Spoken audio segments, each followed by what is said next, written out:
Bibigyan ka ng regalo ni Boss JB. Anong gusto mong regalo, Ate Nida? Pagkatapos ng bahay. Anong regalo? Bibigyan din kita ng regalo. Ayaw mo? Bibigyan kita ng regalo? Sabihin mo, anong gusto mong regalo? Bigyan kita. Ano, Ate Nida, ang bait talaga ni Ate Nida. Yan. Eh, Naman ilalagyan biskwit. oh, hindi. Ay, kami sa kaya, hindi man. Pero lang may resibo. Ako po may kuyang ite, magala yakarda diak. Alam Ala mo, ganda may ko, sakit ko. Di tama ba? po niya kuya po. Alam yung may sakit ko. Di Ah. ba dito pa, sakit ko. Poreman, si Ate Nida, magpamerienda, oh. Talagang nanay na. Hindi, ambag ko yan para sa inyo. Oo, oo. Ganito ka ba si Ate Nida? Mabait na, maganda pa. Kasi mga labaso. Di mara labas sa sinaliputan.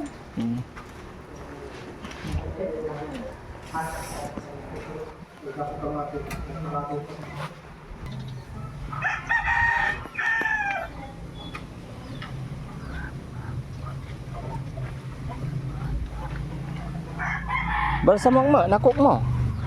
Yan ah. Yung kulang, yung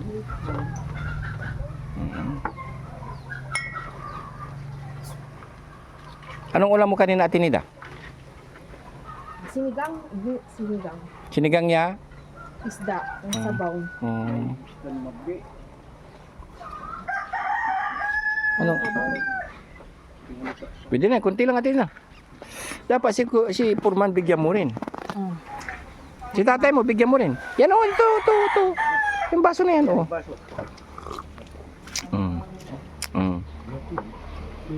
Kagyalatan sila.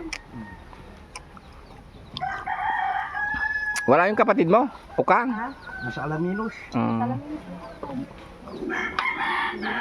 dinalan ng pamangkin niya. Dinala. Nagbabakit sila. Puman di man, puriman. Wala, sarag-sarag dalaman. Sige, inom mo natin. Sarag tulaman. Sabihan mo na sila, Purman. Bibili pa tayo ng mga pintura. Merinda muna kayo. Ga, Purman. Oo, sabihan mo na sila kung ano yung mga dapat mong sabihin.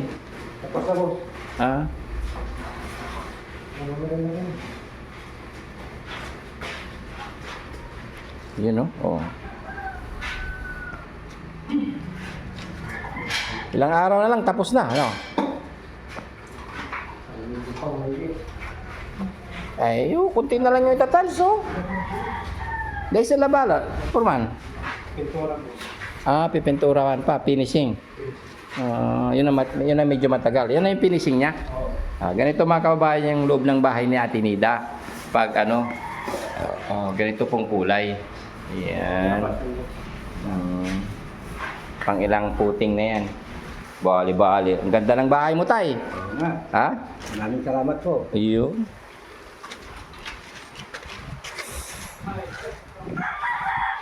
Naalala mo tayo yung unang-unang punta namin dito? Expect mo ba na magagawan ka ng ganitong bahay? Ha? Hindi mo expected? Hindi mo talaga no? Sabi ko kay Daddy Frankie, mula nung inablot ako ni Ate Nida, gawan mo ng bahay yun para hindi siya ma-stress ka. Ay, ginawa niya. Pinutol niya yung kwintas ko. Ate Nida, Ate Nida, may utang ka sa akin. Yung pinambayad ko sa kwintas ko, yung pinutol mo. Yung pinutol mo yung kwintas ko. Yung pambayad ko. Pinabayad mo saan? Sa naputol kong kwintas, ngayon okay na oh. Saan yun? Anong gawin ko dyan? Hindi, ikaw pumutol di ko magbabayad yung pinampagawa ko. Ano ka na balo? Hindi, mahal ng gold ngayon. Mahal na pera ka! Walang pera, Ate Nida. May pera ka lang eh. Hindi.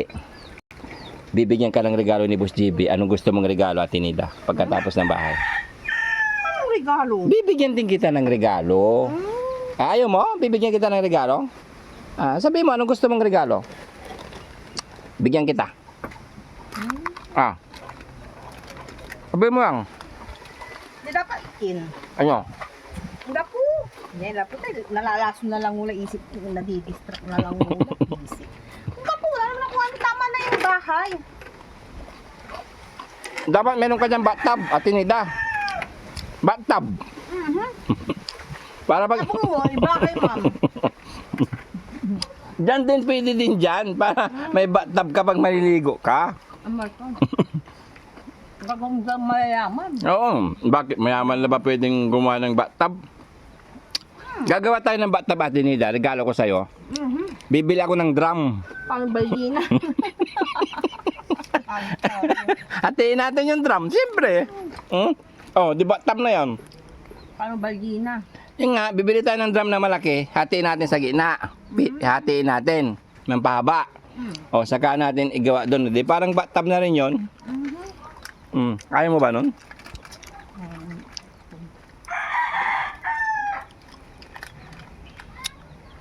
Abo na tama na yan natin Daddy Frankie. Natin Daddy Frankie.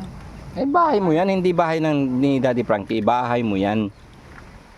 Yan ang ginawa ni Daddy Frankie. Regalo niya para sa'yo. At siyempre, yung mga nagmamahal sa'yo na sponsor, sila rin ang unang tumulong sa'yo. Yung mga laging nandyan na nakasuporta sa'yo. Dahil naawa sila at mabait ka raw. Dragon. Hindi. Mabait Mabait ka. Apoy. Again. Kasi Ate Nida, kung hindi ka mabait, hindi ka nila bibigyan. Bumubuka ng apoy. Oo, kaya binigyan ka nila. Anagasang. Oo. Kasi kung ikaw hindi ka mabait, ganito, tignan mo, nagpamerienda ka pa. Anagasang. Hindi, mabait ka, Ate Nida. Si Ate Nida masyado kang pa-humble. Ano ba? Oo. Kaya kanya kung hindi ka mabait, di walang sponsor sa'yo. Diba? Kaya lagi mong isipin, pag kinakausap ka ni Daddy Frankie, lagi mong pasalamatan yung mga sponsor mo, Kasi sila yung unang tumulong sa'yo. Siyempre sa Panginoon din. Sila yung number one, yung Panginoon. Na gumawa ng paraan si God para yung mga sponsor mo ay bigyan kanila. Na kahit tapos na tong bahay mo, Ate Nida, hindi pa rin namin ikaw makakalimutan. Papasyalan ka pa rin namin. Oo. Malapit lang bahay natin. O dito Pasima lang saka Aliaga, Malasiki, di ba? Lapit lang. Kaya yun.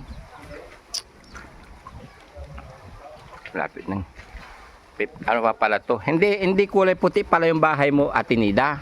Ano? Yung ganong kulay sa kwarto mo. Kasi unang puting yan. Tapos lalagyan ulit, pipinturahan siya ulit. Para lalong maganda.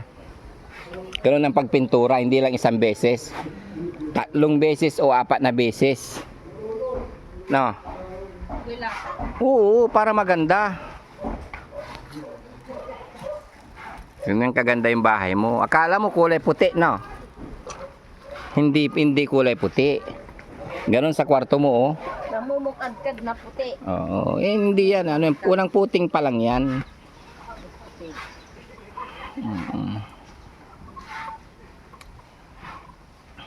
Tara, mauna na kami, Ate Nida, kasi ang sinadya lang namin dito, bilhin yung tiles mo na kulang, Ingat ka lagi, Tapos, thank you. Bye-bye, Ate Nida. Bye-bye. Salamat. Bye-bye. Salamat ka sa sponsor natin. Sa mga sponsor na laging kung silang dahilan kung bakit. Miss Ginilita Kilding, Chihuahua. Hindi ko alam paano niya tapos sino pa ba dito? Basta kahit hindi ka na magbanggit, alam na nila yun at alam ng Panginoon. Masabihin mo lang, maraming salamat sa inyong walang sawang suporta sa akin. Yan, hindi ko mababayaran ng salitang salamat, pero ang masasabi ko lang sa inyo ay sana si God na lang bahala sa inyo. Kamo, Yun mga kababayan, tara. Forman, let's go!